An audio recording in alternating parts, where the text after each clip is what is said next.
माँ माँ पापा मुझे आप दोनों की बहुत याद आ रही है। माँ पापा वापस आ जाओ मेरे पास। अरे शिबू, ऐसे रोते नहीं। बाबू, मैं हूं ना तेरे पास, और मम्मी पापा भी हमारे पास हैं। वो हमें ऊपर से देख रहे हैं। चुप हो जा। दीदी देखो ना, कैसे हमारा छोटा सा भाई माँ की साड़ी, पापा का चश्मा और उनकी फोटो देखकर हाथों में लिए रो रहा है। मुझे इसे ऐसे नहीं देखा जाता। इसको देखकर तो मैं टूट जाती हूँ।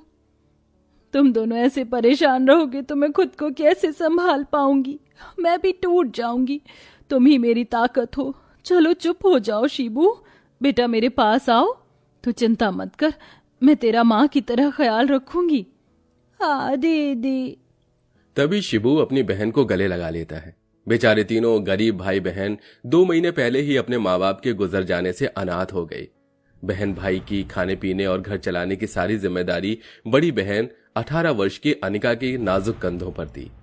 वो कुछ समय से जैसे तैसे अपने पिता की तरह कुम्हार का काम करके मिट्टी के बर्तन बनाकर बेचती थी, जिसकी बिक्री भी अब ज्यादा नहीं होती थी।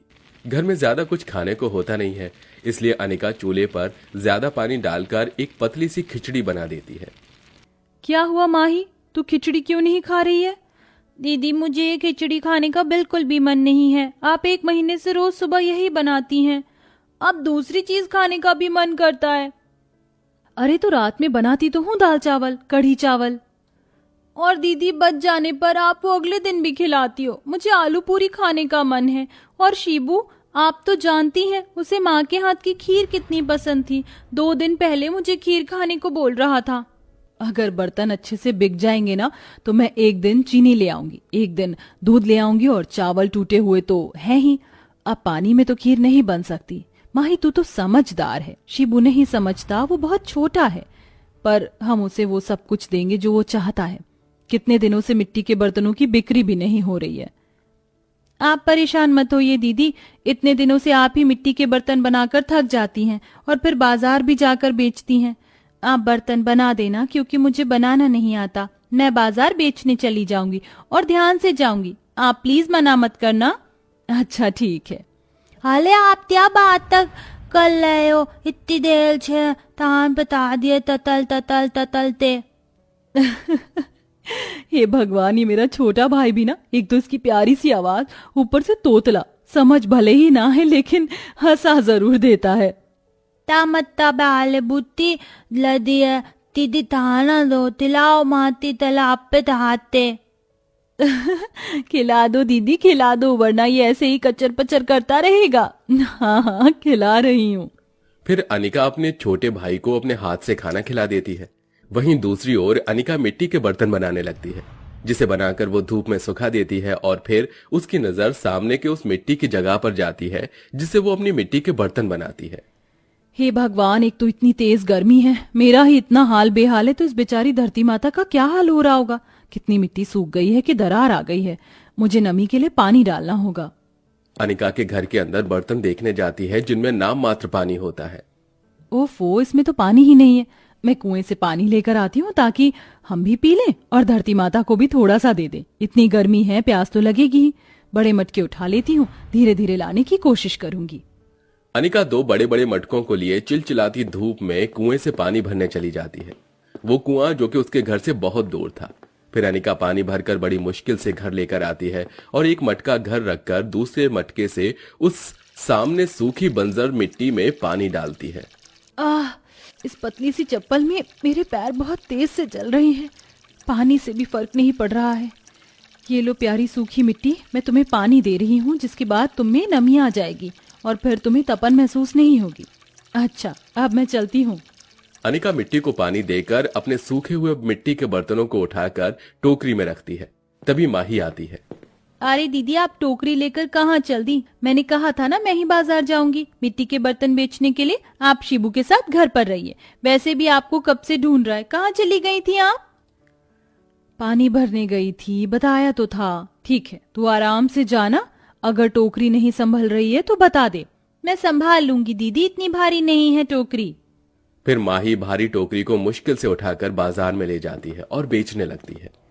बर्तन ले लीजिए, बर्तन, मिट्टी के सुंदर सुंदर बर्तन ले लीजिए, सिर्फ 40 रुपए, 40 रुपए। काकी बर्तन ले लो ना। अरे नहीं, मुझे ये बर्तन नहीं लेने, अब मेरे पास स्टील के बर्तन हैं, गांव में बिकने लग गए हैं और ये टूट भी तो जाते हैं। हे भगवान, बहुत देर हो गई है, कोई भी हमसे मिट्टी के बर्तन क्यों नहीं खरीद रहा है? थोड़ी सी और आगे जाकर बेचती हूँ। माही मिट्टी के बर्तन की टोकरी बाजार में और अंदर ले जाती है और बेचने लगती है, जिससे 2 बर्तन कम पैसों में बिक जाते हैं।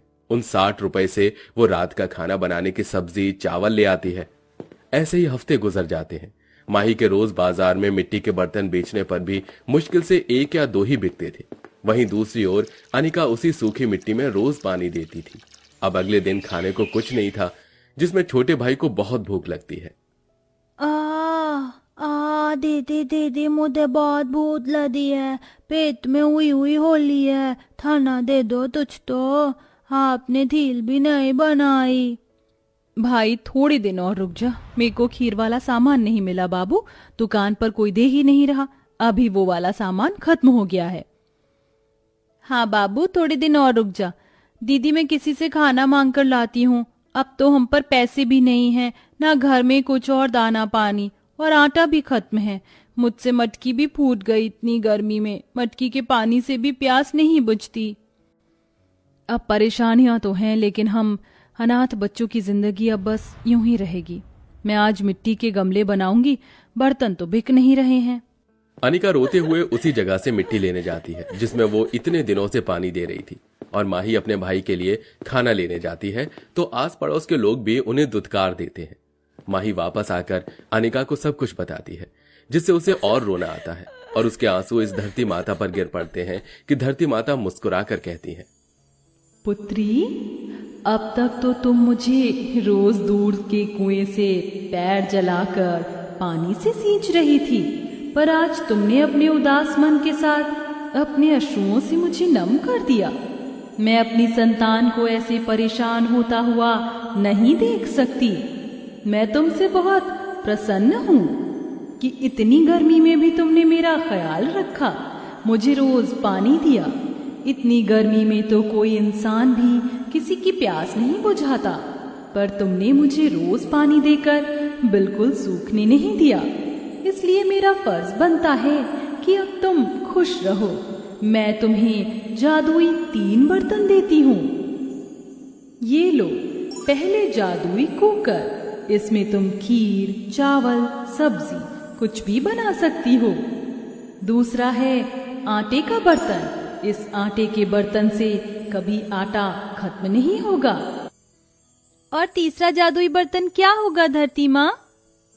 तीसरा जादुई बर्तन है ये मिट्टी का मटका, जो तुम्हारे कहने पर एक बहुत बड़ा मटका बन जाएगा, और इसमें से ठंडी शरबत, किसी भी प्रकार की, या ठंडा पानी, कुछ भी आ जाएगा और तुम अपनी प्यास बुझा पाओगे, और इसमें से मिट्टी के ढेर सारे मटके भी निकाल सकती हो।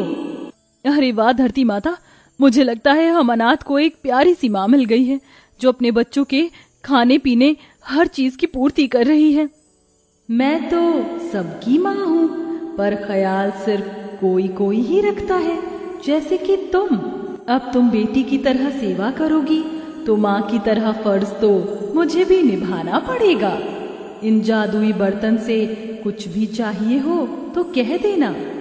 जादू है, जादू है, कमाल का जादू है। देखो तो जादुई कुकर में खीर आ गई, तो खीर आ जाएगी। धरती माता के कहते ही कुकर में खीर आ जाती है और अनिका नतमस्तक होकर खुशी से वो तीनों जादुई बर्तन अंदर ले जाती है, जिसके बाद तीनों भरपेट खीर खाते हैं। हाले वाह दीदी, अब तो खीर ले आई, आप सच में बहुत अच्छी दीदी हो। दीदी मैं इस मटके से ठंडा शरबत मांगती हूँ। जादू है, कमाल का जादू है। देखो तो जादुई मटके में शरबत आ गया। माही के कहते ही जादुई मटका बड़ा होकर ठंडी शरबत से भर जाता है। ये देख शिबू ताली बजाता है। अरे वाह, ये जादू कैसे हुआ दीदी? भगवान जी ने जादू दिया है शिबू। कचौड़ी खाने का मन कर रहा है, क्यों ना जादू आटे के बर्तन और कुकर से ही कह दूं। जादू है, कमाल का जादू है। देखो तो इन दोनों जादुई बर्तन से कैसे कचौड़ी का सामान मिल गया। फिर आटे के बर्तन से ढेर सारा आटा और कुकर से उबले हुए मसाले वाले आलू आ जाते हैं, जिसकी अनिका कढ़ाई में गरम गरम कचौड़ी बनाकर निकाल देती है, जिसके बाद सारे भाई बहन उसे खाते हैं। अरे वाह, ये तो सच में कमाल के जादुई बर्तन दे दिए हमारी धरती माता ने। अब हमें परेशान होने की कोई जरूरत नहीं है, हमें खाना इनसे ही मिल जाएगा। अरे, धरती माता ने कहा था कि वो बहुत सारे मिट्टी के मटके भी देगा। एक बार मांग लेती हूँ, उन्हीं को बेचूंगी। जादू है, जादू है, कमाल का जादू है। जादुई मटके से ढेर सारे मटके जो मिल गए। तभी जादुई रोशनी में उसी बड़े से मटके में से ढेर सारे मटके बाहर आते हैं, जो कि बहुत सुंदर थे। इन्हें बेचकर उनका व्यापार चलने लगता है, क्योंकि जादुई मटका होने की वजह से वो ठंडक ज्यादा देते थे, इसलिए ज्यादा बिकते थे। और अब तीनों भाई बहन नए कपड़े, चप्पल और किताब लाकर खुशी खुशी रहते हैं और खाने की जरूरत पूरी वो 3 जादुई बर्तन कर दिया करते हैं।